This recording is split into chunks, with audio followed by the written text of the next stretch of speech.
오늘은 로마서 강의 32번째 시간입니다.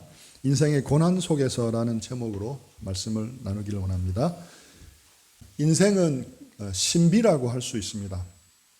이 세상과 온 우주 전체가 그 신비의 덩어리라고도 할 수 있지만 우리 인생도 그에 못지않게 신비로 가득 차 있을 수 있다고 할 수 있습니다. 그 중에 하나가 우리 인생 가운데 부딪히는 고난의 문제입니다. 왜 이런 일이 일어나는지 미스터리 같은 일들을 우리는 우리의 인생길에서 만납니다. 고난은 고통스럽기 때문에 빨리 그 답을 알고 싶지만 끝끝내 잘 풀리지 않은 난제일 때가 참 많습니다. 어느 덕망 있는 목사님이 호텔 커피숍에서 외국 선교사님을 만나고 헤어져 나오다가 그 호텔 로비에서 현관 로비에서 한 여성들을 우연히 만나서 무심코 같이 나왔습니다. 그런데 같은 교회 장로님이 그 장면을 목격하게 되고 스캔들로 번져서 결국 어처구니 없게도 그 일로 교회를 사임하고 외국으로 가셔야 했습니다. 한 분의 경건한 목사님의 평생 목회가 이렇게 갑작스럽게 불명예스럽게 중단을 맞게 된 겁니다. 제가 롤 모델처럼 좋아했던 대학 선배 형님이 있었습니다. 제가 대학교 1학년 때 대학원생이었고 팀 간사였는데 축구도 잘하고 또 스키도 잘하고 기타도 잘 치고 찬양도 잘 부르고 성경도 참 재미있게 잘 가르쳐주고 유머가 넘치는 재미있는 형이었습니다. 정말 내놓으라 하는 교회 오빠였습니다. 그 형이 결혼을 하고 해외 선교를 위해서 이랜드에 취업을 합니다. 고생 끝에 몇 년 만에 회사의 인정을 받아서 그토록 바라던 중국 현지 공장으로 가게 되어 이제 선교사로 파송되기 일주일 전 외근 갔다가 회사로 돌아오는 길에 그 형이 탄 자동차가 이유를 알지 못하는 원인으로 한강 다리에서 아래로 추락하고 말았습니다. 이제 100일이 채 안 된 사랑스러운 아이와 아내를 두고 그렇게 그 형은 허망하게 주님께 갔습니다. 인생에는 이런 미스터리한 일들이 많이 생깁니다. 여러 시험에 떨어지는 것도 다반사입니다. 저도 대학 입학할 때 또 졸업할 때 나름 우수한 성적으로 졸업했는데 그 어느 누구도 예상하지 못하게 대학원 시험에 보기 좋게 불합격했습니다. 면접 구술 시험만으로 이루어지는 특별 전형이 처음 생겼는데 그 면접장에서 제가 잘 아는 교수님들이 제가 공부하지 않은 부분만 골라서 질문을 하셨습니다. 제게 너무 충격이었습니다. 기대를 하고 있었는데 이게 뭐냐고 호통을 치시는 교수님의 책망을 듣고 비틀거리면서 면접 장소를 나왔고 몇 개월 동안 면접 치는 악몽을 그 악몽에 시달리기도 했습니다. 이처럼 인생에는 예측하기 힘든 일들이 갑자기 몰아닥치기도 합니다. 암으로 세상을 떠난 철학자 김진영 씨는 이렇게 말합니다. 한 번만 더 기회가 주어지면 얼마나 좋을까. 2017년 7월 나는 암 선고를 받았다. 모든 일상의 삶들이 셔터를 내린 것처럼 중단되었고 환자의 삶을 살기 시작했다. 이처럼 우리의 삶은 전혀 우리의 의도와 계획과는 상관없이 어느 날 갑자기 정말 너무나도 당연하게 여겨왔던 모든 일상의 삶의 셔터를 내리고 닫아야 할 때가 올 수도 있습니다. 도대체 왜 하나님은 그런 고난을 우리에게 허락하시는 것이겠습니까? 많은 그리스도인들마저도 이거를 명쾌하게 답을 할 수가 없습니다. 사랑이 많고 전지전능하신 하나님이 어떻게 그분을 믿고 따르는 자에게 고난과 고통을 허락하실 수 있는가 하는 것입니다. 특히 고난이 주는 고통이 너무 크고 밀려오는 슬픔과 그 상실감이 너무 크면 신앙이 있다는 사람들조차도 그 믿음이 흔들리기 쉽습니다. 이럴 때 또 우리를 더욱 혼동스럽게 하는 것은 우리가 들었던 잘못된 가르침도 한몫을 합니다. 바로 우리가 들었 번영과 부와 건강의 복음입니다. 예수님 믿고 잘 따르기만 하면 모든 문제가 사라질 것이라고 외칩니다. 그 결과 많은 사람이 힘을 다해 주님을 섬기고 헌신하면 하나님이 만사형통하게 해주실 거라고 기대하면서 교회에 나옵니다. 헌신하기만 하면 모든 것이 잘 된다고 가르쳤고 그렇게 아멘하고 배웠습니다. 그렇다면 왜 고난이 옵니까? 이유가 간단합니다. 믿음과 헌신이 부족해서 그렇습니다. 이처럼 온 힘을 다해 믿고 헌신하면 병에 안 걸리고 사고도 안 당하며 모든 것이 형통하리라 믿기 때문에 그 이유는 믿음과 헌신이 부족해서 그렇습니다. 우리가 해피데이 전도 축제를 하면서 주장했던 신수성가도 동일한 맥락입니다. 물론 해피데이 전도 축제는 영혼 구원을 위한 좋은 프로젝트라고 생각하며 결코 나쁜 것이 아닙니다. 하지만 그 중에서 우리가 외쳤던 신수성가는 짚고 넘어가야 할 부분이 있습니다. 신수성가라는 말을 처음 듣는 분도 있는데 신수성가란 자주성가와 대조적인 말로 하나님께 헌신하고 드리고 살면 하나님이 우리 집안을 일으켜 세우신다. 이게 신수성가입니다. 전도에 드리고 헌신하면 하나님께서 성진시켜 주시고 드린 물질 이상으로 갚아주시고 자녀들이 좋은 대학에 가고 또 좋은 직장에 취직하게 해주신다. 하나님이 그 집안을 세워주신다. 이게 신수성가입니다. 그래서 실제로 많은 사람이 이렇게 헌신을 했습니다. 또 그렇게 해주셨다고 여러 사람이 간증하기도 했습니다. 물론 하나님께 헌신하면 하나님께서 기억하시고 갚아주시고 채워주시는 것이 맞습니다. 하지만 이것만 강조하면 잘못된 번영의 복음입니다. 왜 그렇습니까? 하나님이 그렇게 안 할 수도 있습니다. 우리의 수고와 헌신을 이 땅에서가 아니라 영원한 하나님의 나라에서 기억하고 갚아줄 수도 있는 것입니다. 이런 설명 없이 무조건 이 땅에서 신수성가의 복을 주신다고 주장하는 것은 잘못되고 치우친 가르침입니다. 그 말이 사실이라면 우리가 신수성가를 하지 못하는 것은 헌신이 부족하기 때문에 그렇습니다.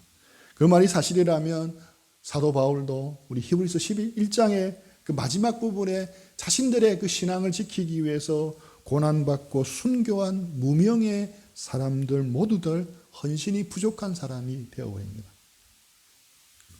말이 안 되잖아요. 이렇게 조금만 생각해도 잘못된 가르침인데 우리는 너무 쉽게 이 가르침에 넘어가 버렸습니다. 이처럼 사람들은 형통한 삶을 살고 고난에서 벗어나려고 하고 그래서 미래의 그 고난을 예방하고자 날마다 졸이며 신앙생활을 하고 헌신하는 경우가 꽤 많습니다. 그러나 이 땅에서 하나님이 갚아주시면 그래도 괜찮은데 그렇지 못할 때는 자기에 대해 실망하고 하나님에 대해 실망하고 더 나아가서 하나님에 대해서 원망하고 썬뿌리까지 가지게 됩니다. 이런 식의 신앙을 가진 사람들이 생각외로 많습니다. 여기 있는 우리 형제자매들도 정도의 차이는 있겠지만 이런 식의 신앙의 영향은 받고 있다고 생각을 합니다. 그렇다면 도대체 왜 하나님은 하나님을 사랑하고 헌신하는 사람들조차 고난의 터널을 통과하게 하시는 걸까요? 오늘 본문에서 특이하게 반복되는 단어가 있습니다. 바로 탄식이라는 단어입니다. 아까 읽었을 때 누가 탄식한다고 했습니까? 세 주체가 탄식한다고 했습니다. 피조물과 그리스도인들과 성령님이 탄식한다고 말씀하고 있습니다. 이 단식을 잘 살펴보면 우리 인생길에서 만나는 고난에 대한 올바른 통찰력을 가질 수가 있습니다. 자, 22절 같이 한번 읽을까요? 시작. 피조물이 다 이제까지 함께 단식하며 함께 고통을 겪고 있는 것을 우리가 아느니라. 첫 번째, 피조물이 단식합니다. 피조물은 하나님 만드신 자연계입니다. 우리가 살고 있는 이 자연계가 단식하며 고통 속에 있다고 말씀합니다. 그렇다면 도대체 말 못하는 자연계가 어떻게 단식할 수 있겠습니까? 하나님이 이 세상을 매우 아름답게 창조하셨습니다. 하나님이 창조하신 처음 세상은 고난과 고통과는 거리가 멀었습니다. 하나님은 창조하신 이 자연계가 얼마나 아름다운지 하나님이 보시기에 참 좋았다라고 거듭거듭 감탄하셨습니다. 그리고 놀랍게도 하나님은 이 완벽한 자연계를 사람에게 모두 맡기셨습니다. 그러나 사람들은 하나님의 말씀을 거역하고 죄를 범하게 됩니다.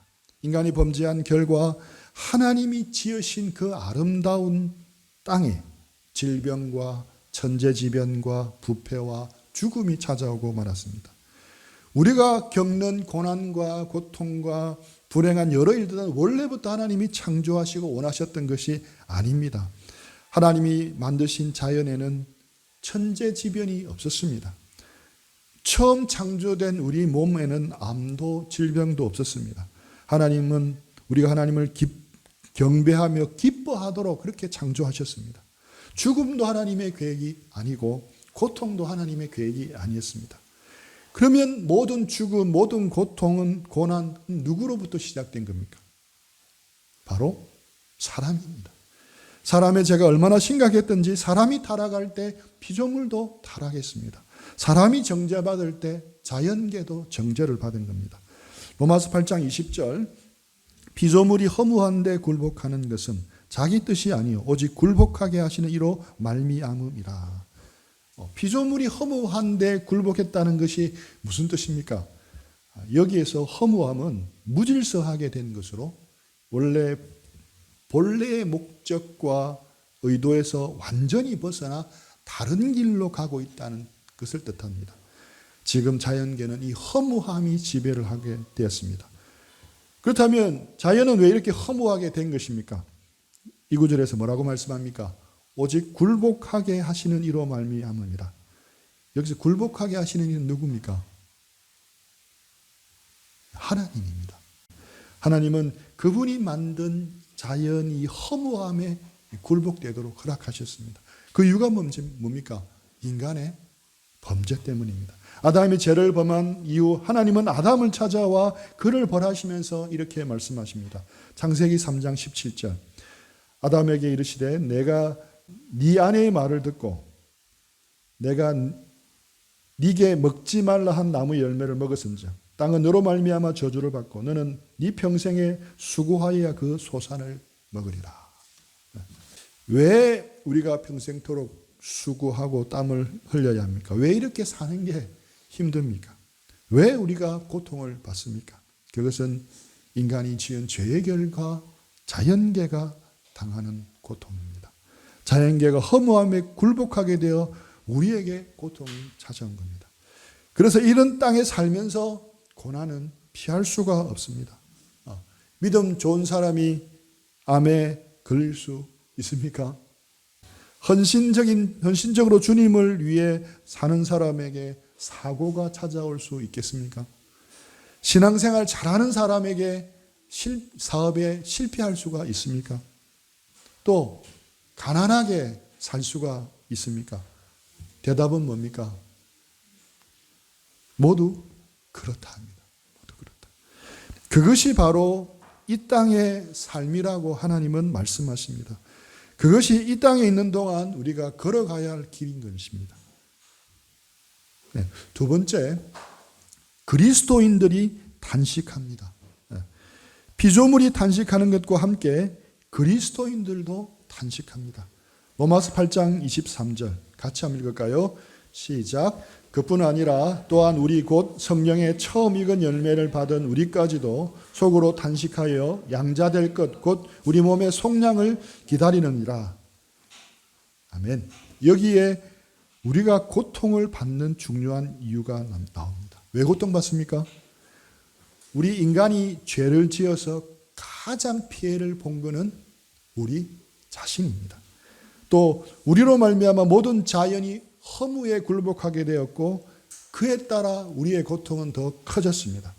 그 결과 우리는 타락한 세상에서 피할 수 없는 인생의 역경을 겪으며 신음합니다. 자연재해를 겪고 불치병에 신음합니다. 경제적인 어려움을 당하고 이해하기 어려운 힘든 사고를 당하기도 합니다. 그리고 마침내 모든 것을 다 빼앗기는 죽음을 피할 수가 없습니다. 믿는 사람도 이런 고난과 고통을 피해가는 사람은 아무도 없습니다. 아무리 기도를 많이 하고 경건하게 신앙생활을 잘해도 피할 수가 없습니다. 저도 경건하게 주님을 따르는 사람들이 고통당하는 것을 많이 보았습니다. 저 역시 고난 속에서 탄식하고 신음해 보기도 했습니다. 성경은 성령의 처음 익은 열매를 받은 그리스도인들까지도 이 땅에서 고통을 당한다라고 말씀합니다.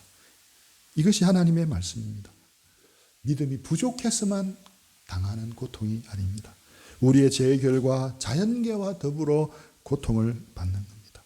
그런데 오늘 본문에서 탄식과 함께 또 하나의 중요한 단어가 나옵니다. 그게 바로 영광입니다. 로마서 8장 18절 생각하건대 현재의 고난은 장차 우리에게 나타날 영광과 비교할 수 없도다. 고난도 있지만 영광도 있다고 말씀합니다. 현재 우리가 받는 고난은 장차 우리에게 나타날 영광과 비교할 수 없다고 말합니다. 현재의 고난이란 말은 현재 우리가 이 땅을 살아가면서 고난을 피할 수 없다는 말입니다. 우리는 고난이라는 어둡고 캄캄한 터널을 지날 수밖에 없습니다. 그러나 모든 터널에 끝이 있듯이 우리가 당하는 고난도 무한대로 끝없이 이어지는 것이 아니라는 것을 기억해야 합니다.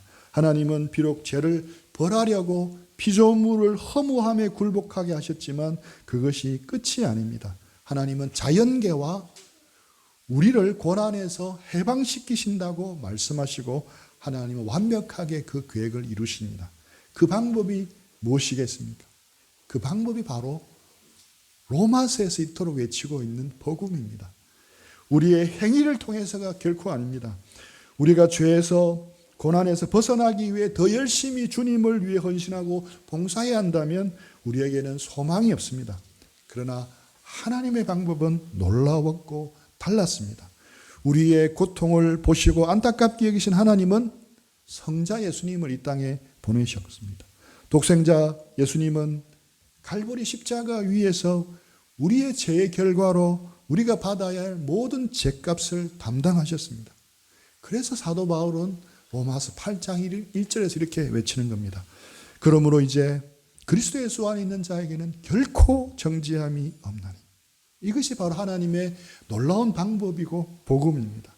우리가 믿음으로 예수 그리스도의 은혜를 받아서 하나님의 자녀가 되고 그래서 궁극적으로는 이 고난에서부터 해방되지만 그렇지만 현재의 고난은 피할 수가 없습니다. 고난은 받습니다. 하지만 이제 우리에게는 그것이 전부가 아닙니다. 가까운 미래의 이 고난의 몸에서 우리는 모두 구원받을 수 있게 됩니다. 로마서 8장 23절 같이 한번 읽겠습니다. 시작. 그뿐 아니라 또한 우리 곧 성령의 처음 익은 열매를 받은 우리까지도 속으로 탄식하여 양자될 것 곧 우리 몸의 속량을 기다리느니라. 가까운 미래에 부활하는 그날 우리는 고통을 받지 않습니다. 병들지 않고 죄를 짓고 싶은 마음도 사라지고 우리 몸은 완전히 속량될 줄 믿습니다. 그래서 하나님은 우리에게 이렇게 권면하십니다. 24절 25절 우리가 소망으로 구원을 얻었으며 보이는 소망이 아니니 보는 것을 누가 바라리요 만일 우리가 보지 못하는 것을 바라면 참음으로 기다릴지니라. 그리스도인들은 이 세상에서 가장 열심히 또 가장 성실하게 살아가는 사람들이지만 아이러니하게 그리스도인들은 이 땅에서 보이는 것만 바라는 사람들은 결코 아닙니다.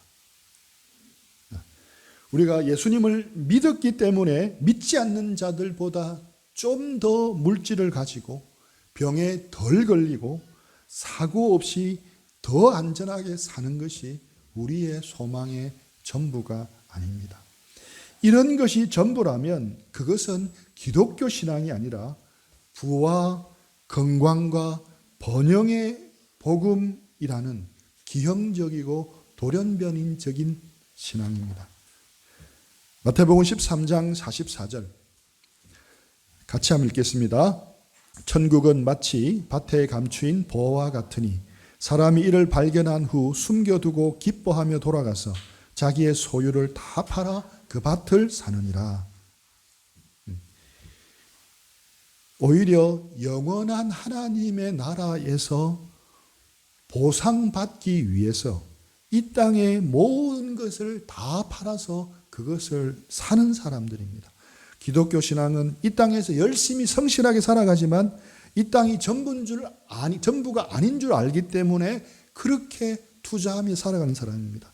그러므로 고난이 찾아올 때 당장의 눈앞에 보이는 고난만 바라보며 낙심해서는 안 될 것입니다. 대신 고난이 지나가면 하나님이 우리에게 주실 더 큰 기쁨과 영광을 우리가 바라봐야 할 줄 압니다. 고난은 결코 하나님의 저주가 아니고, 고난은 하나님이 결코 돌보지 않고 관심을 갖지 않는 증거도 아니고, 고난은 결코 포기하라는 신호도 아닙니다. 하나님은 언제나 승리를 주시는 분입니다. 분명히 이 허무함에 굴복한 이 자연도 회복이 될 겁니다. 바로 믿는 우리 그리스도인들 때문에 회복이 됩니다. 그래서 하나님은 피조물 즉 자연계가 회복을 날마다 고대하며 기다리고 있다고 말씀합니다. 19절 피조물이 고대하는 바는 하나님의 아들들이 나타나는 것이니. 왜 피조물이 하나님의 아들이 나타나는 거 알겠죠? 회복이 되기 때문에. 우리가 속량받고 회복될 때 자연계도 회복이 됩니다. 이사야 선지자는 환상 가운데 이미 그날을 바라보고 예언을 했습니다. 이사야 11장 6절에서 9절 말씀입니다. 그때 이리가 어린 양과 함께 살며 표범이 어린 염소와 함께 누우며 송아지와 어린 사자가 살찐 짐승이 함께 있어 어린아이에게 끌리며 암소와 곰이 함께 먹으며 그것들의 새끼가 함께 엎드리며 사자가 소처럼 풀을 먹을 것이며 젖 먹는 아이가 독사의 구멍에 장난하며 젖된 어린아이가 독사의 굴에 손을 넣을 것이라. 내 거룩한 산 모든 곳에서 해됨도 없고 상함도 없을 것이니 이는 물이 바다를 덮음같이 여호와를 아는 지식이 세상에 충만할 것이니라. 이리와 어린 양이 함께 살고 표범과 어린 염소가 함께 누우고 송아지와 어린 사자가 암소와 곰이 함께 먹고 사자가 소처럼 풀을 먹는다고 합니다. 젖 먹는 아이가 독사의 굴에 손을 넣어도 물리지 않습니다. 이게 바로 장차 회복될 이 자연계의 모습입니다.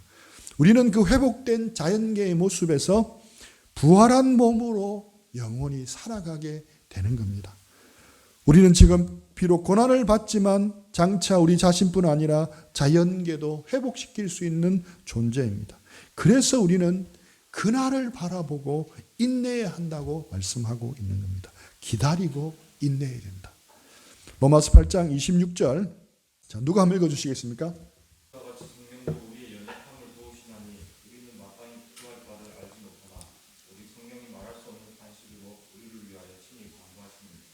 네, 기도하는 세 번째 주체가 나옵니다. 피조물이 단식하는 세 번째 주체가 나옵니다. 피조물이 단식하고 그리스도인이 단식하고 이번에는 성령님이 단식합니다. 피조물과 성도들의 단식과 더불어 마지막에는 성령님의 단식이 있습니다.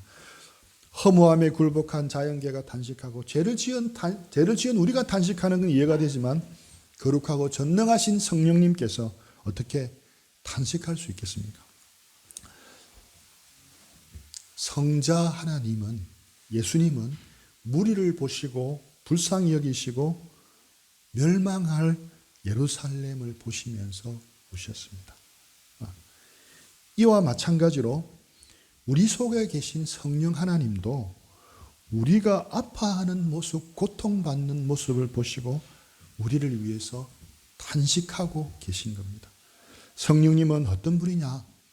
우리의 고난 속에서 옆에 같이 아파하시는 분입니다.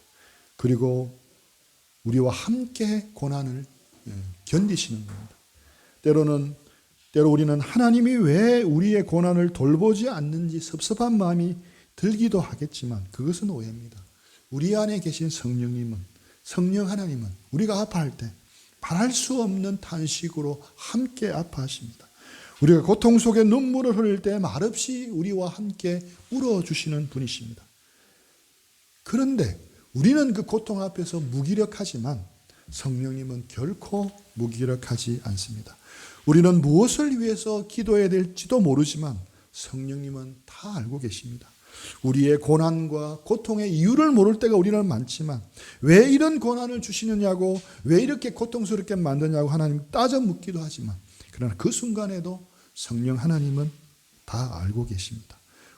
이 땅에서 우리가 무의미하게 당하는 고난은 없습니다. 우리의 모든 고통에는 목적이 있습니다. 하나님은 그 모든 탄식과 고난을 다 연합하여 영광으로 빚으시는 겁니다. 성령님은 근시 아닌 우리가 보지 못하는 것을 성부 하나님께 기도하시고 요청하시고 중재하십니다. 그래서 무엇보다도 우리 마음이 하나님과 연합하고 연결되도록, 또 우리의 얄팍한 뜻이 아니라 거룩하고 온전하신 하나님의 뜻이 우리의 삶에서 이루어지도록 탄식하고 지금도 기도하시는 겁니다. 그래서 우리가 때로는 어떻게 기도해야 될지도 모를 때 그냥 엎드려서 성령님 도와주십시오 하고 계속 기도하면 됩니다. 우리의 고난과 고통의 한가운데 분명 하나님은 성령 하나님으로 우리와 함께 하시고 우리 곁에 있으시고 때로는 함께 울어주신다는 것을 꼭 기억하시기 바랍니다. 이제 저희 부부는 2002년도에 울산대 개척 사역으로 울산으로 갔습니다. 선교사로 나가려는 꿈을 접고 순종함으로 나갔습니다. 지금 생각하면 그때 우리 선교회는 정말 대단했습니다. 지금은 이제 상황이 이렇게 좀 바뀌었지만 당시에 개척 사역 간사들에게는 정책적으로 믿음 선교를 하도록 했을 때였습니다. 그래서 100% 자비량이었고 단돈 10,000원의 지원도 없었습니다. 울산으로 이사갈 비용이 없어서 빌려서 겨우 이사를 했습니다. 부산에서는 우리 부부가 과외를 하면서 생활비를 벌었는데 이제 낯선 울산에 와서 당장 생계가 걱정이었습니다. 그때 대영이는 겨우 만 3살이었고 예영이는 아직 첫돌이 되기 전이었습니다. 처음 가본 울산은 참 낯설었습니다. 개척 첫 해인 2002년은 월드컵 4강 진출 때문에 온 나라가 흥분의 도가니였지만 제게는 예수님 믿고 가장 힘들었던 한 해였습니다. 2002년 여름 전국 스텝 수영회가 있었는데 제 생애 처음으로 전혀 가고 싶지가 않을 만큼 마음이 힘들고 지쳐 있었습니다. 수양의 회비가 30만 원이나 되는 그 회비도 문제였지만 마음이 너무 힘들었습니다. 맨 땅에 헤딩하는 듯한 전도도 쉽지 않았습니다. 어렵게 교제 연결된 형제가 재수한다고 학원으로 가버리고 교제하는 형제들이 교제를 떠날 때마다 힘이 쭉쭉 빠졌습니다.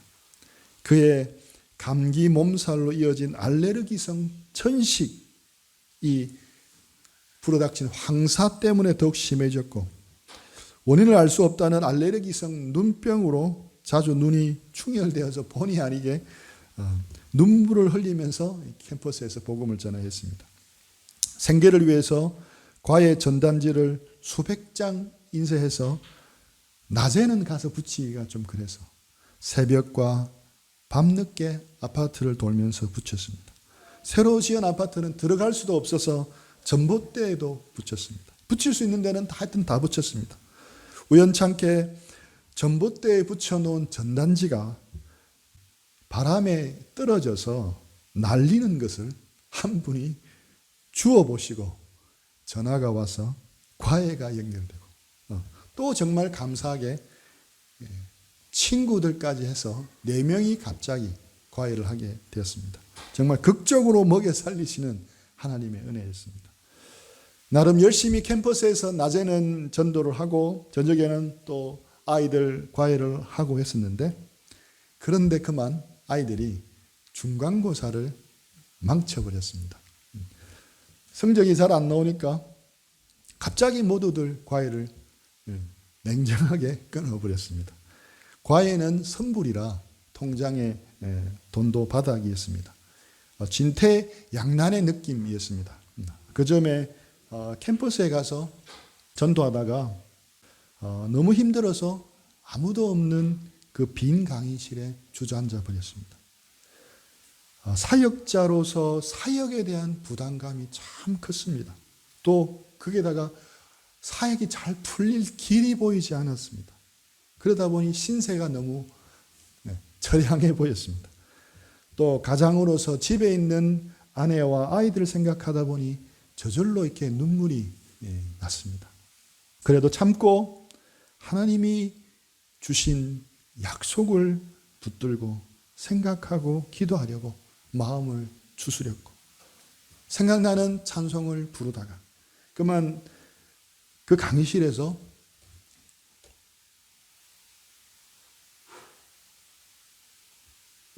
소리내어 한참을 엉엉 울었습니다. 빈 강의실에서 누가 왔으면 큰일 날 뻔할 정도로 그렇게 혼자서 한참을 울었습니다. 빈 강의실에서 혼자 울었지만 그 강의실은 빈 강의실이 아니었습니다. 주님께서 그 강의실에서 저와 함께 계셨고 제 곁에서 같이 우셨습니다. 힘든 개척 사역의 시기가 계속되었지만 주님께서 함께 해주신다는 신랄 같은 믿음이 그때 저를 붙들어주고 힘을 주었습니다. 하나님은 어떤 분이십니까? 우리의 모든 고난을 영광으로 바꾸시는 분입니다. 비교할 수 없는 영광으로 갚아주시는 분입니다. 그리고 그 고난의 순간에도 차마 우리를 놓지 못해서 우리가 탄식할 때 함께 탄식하십니다. 우리가 울고 있을 때 말없이 우리 곁에 오셔서 함께 울어주십니다. 우리가 우리를 사랑하는 것보다 하나님이 더 우리를 사랑하십니다. 우리가 흔히 인생을 고통의 바다, 고해라고 하지만 그것은 우리 그리스도인들에게 예외가 아닙니다. 하지만 우리 그리스도인들은 홀로 무작정 그 바다를 건너야 할 사람들이 아닌 것입니다. 우리 여기 있는 여러분 각자에게도 알게 모르게 여러 모양으로 짊어지고 가는 짐들이 있고 또 버티고 있는 고난도 있을 겁니다.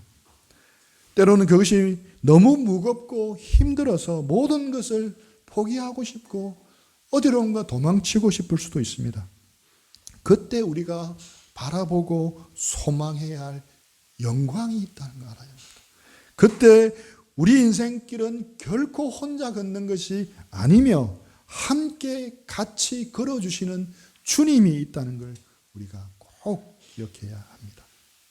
우리 인생길에서 함께 해주시고 또 동행해 주시는 주님을 더욱더 생생하게 누렸으면 좋겠습니다. 그런 우리 한 주가 다 되기를 기도하며 축복합니다. 우리 들은 말씀 생각하면서 우리 주보에 우리 묵상들, 축복들, 적용들 하는 시간들, 기록하는 시간들 가지겠습니다.